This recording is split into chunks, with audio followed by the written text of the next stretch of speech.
Blastula की sales हैं।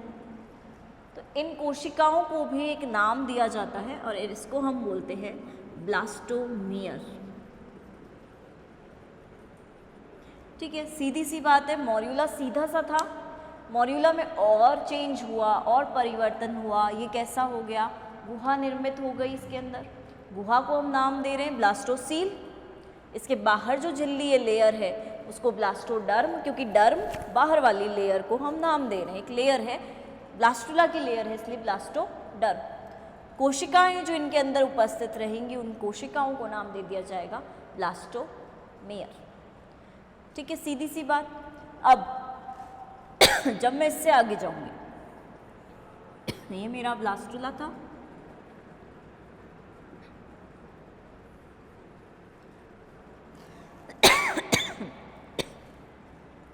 अब आएगा मेरा गैस्ट्रुला।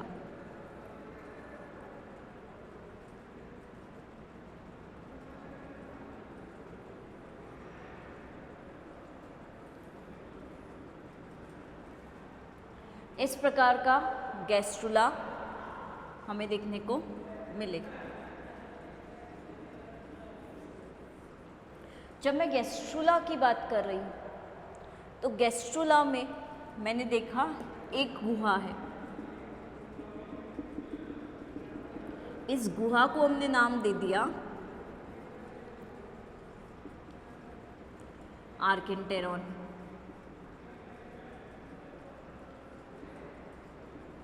ठीक है, अब मैं बात कर रही हूँ, यहाँ पे एक छिद्र है, यहाँ पे एक छिद्र दिख रहा है मेरे को, गुहा के जस्ट बाहर की तरफ एक छिद्र देखने को मिलेगा।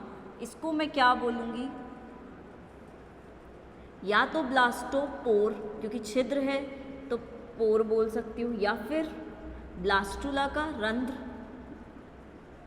ब्लास्टुला का छिद्र या रंध्र नाम दे सकती हूँ।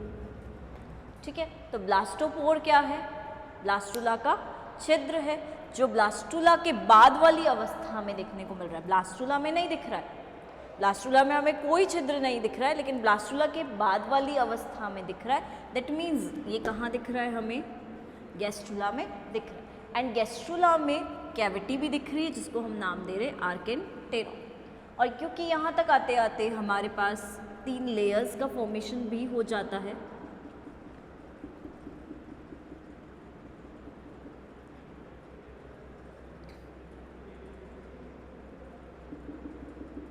तो एक्टोडर्म, मेसोडर्म और एंडोडर्म, ये भी हमें देखने को मिल जाए। तो सीधी सी बात है, मॉर्यूला, ब्लास्टुला एंड गैस्ट्रुला हमें इस तरह से देखने को मिलेगा। नाउ आगे चलते हैं।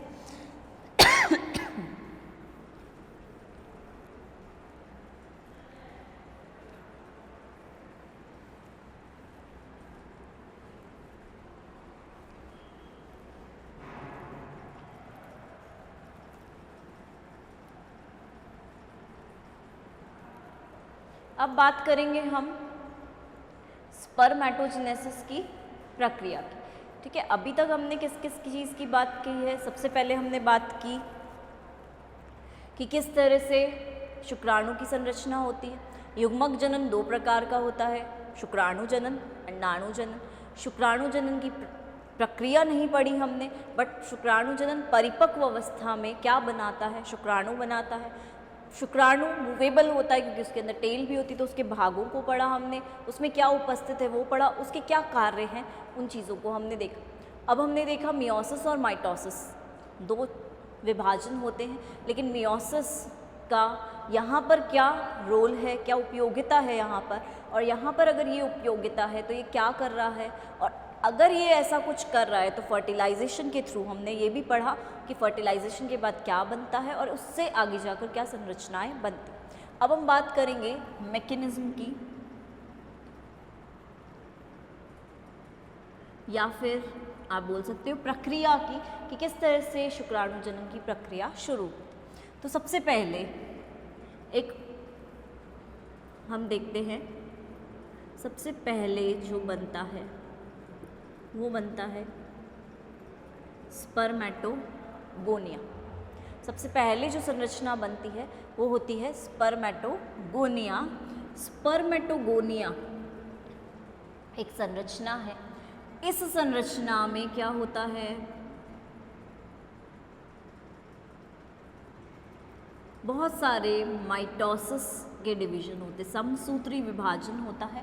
तो समसूत्री विभाजन के द्वारा स्पर्मेटोगोनिया बहुत सारे बने, ठीक है, 1 से 2 बनेंगे, 2 से 4 बनेंगे, इस तरह से विभिन्न प्रकार के बहुत सारे स्पर्मेटोगोनिया का निर्माण हो। लेकिन जब हम आगे चलेंगे, स्पर्मेटोगोनिया के बाद क्या बनेगा, प्राथमिक स्पर्मेटोसाइट।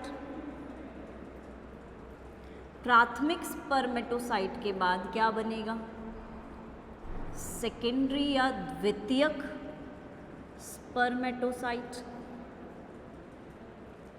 इसके बाद क्या बनेगा, तो इसके बाद बनेगा जी स्पर्मेटिड। और स्पर्मेटिड की अगर मैं बात करूं तो स्पर्मेटिड के बाद क्या निर्मित होगा, स्पर्मेटोजोआ।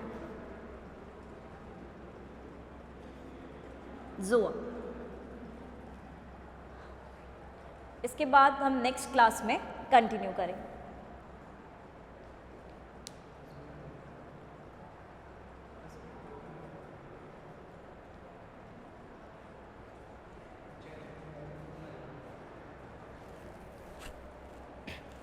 नाउ चलो ये चीज़ तो हम कंप्लीट कर लेते हैं, उसके बाद नेक्स्ट क्लास देखिए, एक बार ये वाला टॉपिक कंप्लीट कर लेते हैं। अगर मैं बात करूँ प्राइमरी स्पर्मेटोसाइट की, सेकेंडरी स्पर्मेटोसाइट, द्वितीयक स्पर्मेटोसाइट का निर्माण होगा, द्वितीयक के बाद स्पर्मेटिड का निर्माण होगा, स्पर्मेटिड के बाद स्पर्मेटोजोआ का निर्माण। नाउ क्योंकि सीधी सी बात है, ये माइटोसिस होगा तो इसका बहुत सारे बनेंगे, समसूत्री विभाजन के द्वारा ये भी बनेंगे। लेकिन यहाँ तक आते आते अगर मैं बात करूँगी तो यहाँ पे आते आते क्या हो जाएगा, मियोसिस। यहाँ तक आते आते क्या बनने लग जाएगा, क्या होने लग जाएगा, समसूत्री विभाजन फर्स्ट, पहला। इसके बाद जो बनेगा वो द्वितीयक स्पर्मेटोसाइट बनेगा, और इस पे जो प्रक्रिया होगी वो कौन सी होगी, समसूत्री विभाजन द्वितीय, मियोसिस सेकेंड। मियोसिस सेकेंड से क्या बनेगा, स्पर्मेटिड, एंड स्पर्मेटिड से क्या बनेगा, स्पर्मेटोजोआ, जिसे आप नॉर्मली स्पर्म भी बोलते हो, शुक्राणु भी बोलते हो। अब क्योंकि मैंने बात की है यहाँ पर मेनली 3 प्रकार की प्रक्रिया रहेंगी, क्योंकि मैकेनिज्म पढ़ रहे हैं तो उसे भी देखेंगे। जहाँ जहाँ पर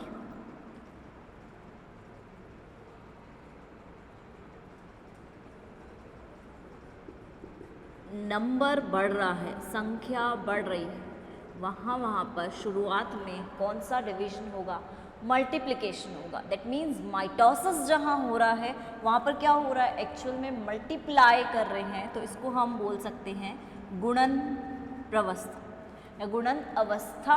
गुणन अवस्था में क्या हो रहा है, माइटोसिस हो रहा है, और माइटोसिस के द्वारा क्या हो रहा है, नंबर इनका इंक्रीज हो रहा है। दूसरी चीज़, ये जो है ये पहले तो एक अवस्था में जाएगा जिसको हम बोलते हैं ग्रोथ फेज, ठीक है।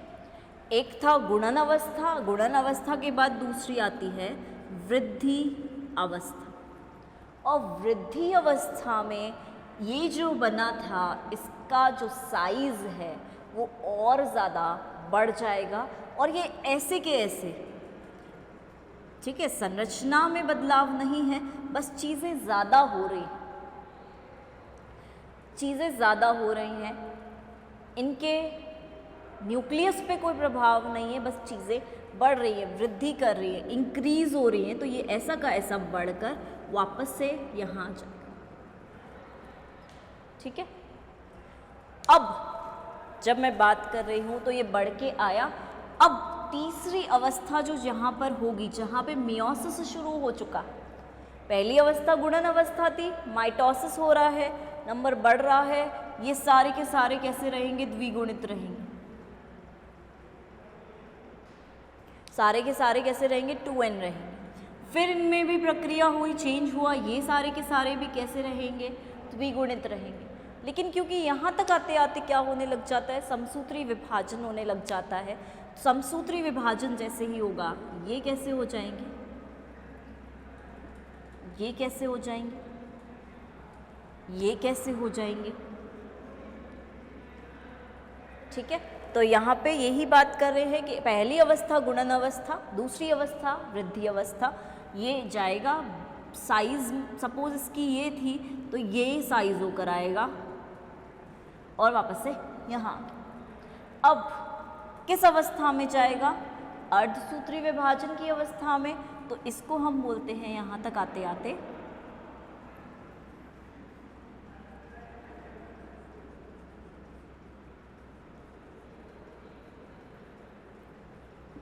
मैच्योरेशन अवस्था, या फिर आप बोल सकते हो परिपक्व अवस्था में जा रहा है, ठीक है। तो multiplication phase, growth phase, maturation phase, परिपक्व अवस्था, और यहाँ तक मैच्योरेशन फेज में आता आता 2 प्रकार के डिवीजन से गुजरता है, 2 प्रकार के विभाजन से गुजरता है। पहला मियोसिस फर्स्ट, प्राथमिक मियोसिस, द्वितीयक मियोसिस। प्राथमिक मियोसिस क्योंकि हमको पता है क्या करता है, 2n से n कर देता है, आधे कर देता है गुणसूत्र के सेट्स। यहाँ पर 2 सेट हैं क्रोमोसोम्स के, तो यहाँ तक आते आते कितने सेट्स हो जाएंगे, एक सिंगल सेट बचेगा। रिडक्शन डिवीजन है, हाफ करता है। वहीं मियोसिस सेकेंड जैसे हैं, जितने हैं उतने के उतने ही रखेगा। 2n होगा तो 2n रखेगा, n है तो n रखेगा, n/2 होगा तो n/2 रखेगा। दैट मीन्स इसका क्या मतलब हुआ, साफ साफ जैसा है वैसा का वैसा रखेगा। इक्वेशन पढ़ते हैं हम मैथमेटिक्स में, इक्वेशन सेम उसकी तरह डिवीजन है, इक्वेशनल डिवीजन भी बोलते हैं हम इसको, जैसे वैसे। किसकी तरह होता है, माइटोसिस की तरह ही होता है। माइटोसिस में भी यही होता है, अगर 2n है तो 2n ही रखेगा, चेंज नहीं करेगा, बदलेगा नहीं। सेम चीज़ यहाँ पर, अगर n है तो n ही रखेगा, माइटोसिस के जैसा होता है। लेकिन ये फर्स्ट वाला जो, ये इम्पॉर्टेंट है। इम्पॉर्टेंट इसलिए है कि ये आधा कर देता है, साफ साफ सीधे सीधे आधा कर देगा, हाफ कर देगा। अब इसके बाद क्या बनेगा, स्पर्मेटिड। चलो ये बन गया, यहाँ पर डिवीजन हुआ, ये बन गया। ये बनने के बाद स्पर्मेटिड का भी निर्माण हो गया। अब स्पर्मेटिड के निर्माण के बाद, क्योंकि स्पर्मेटिड में कुछ भी नहीं आया है अभी तक, न शीर्ष भाग आया है, न मध्य भाग आया है, न मिडल पीस आया है, न टेल भाग आया है। क्योंकि हम पढ़ चुके हैं संरचना, हमें पता है ऐसा तो नहीं होता शुक्राणु। तो उस अवस्था में हम क्या करेंगे, यहाँ पर आते आते उस अवस्था में हम क्या करेंगे, यहाँ पर लास्ट में, यहाँ तक तो हमने बोल दिया मैच्योरेशन होता है, परिपक्वन होता है। यहाँ तक आते आते क्या होने लग जाता है, फिर डिफ्रेंसिएशन, या जिसे आप बोलते हो विभेदन। डिफ्रेंसिएशन होने लगता है या विभेदन होने लगता है, और विभेदन के कारण ही स्पर्मेटिड स्पर्मेटोजोआ में बदल जाता है। तो मैं इस पूरी प्रक्रिया को अगर स्पर्मेटोजेनेसिस बोलती हूँ, स्पर्मेटोजेनेसिस कौन सी प्रक्रिया है, स्पर्मेटोगोनिया से स्पर्मेटिड तक की प्रक्रिया को स्पर्मेटोजेनेसिस कहा जाता है। वहीं ये जो विभेदन डिफ्रेंसिएशन की प्रक्रिया है, इसको मैं बोलती हूँ स्पर्मियोजेनेसिस।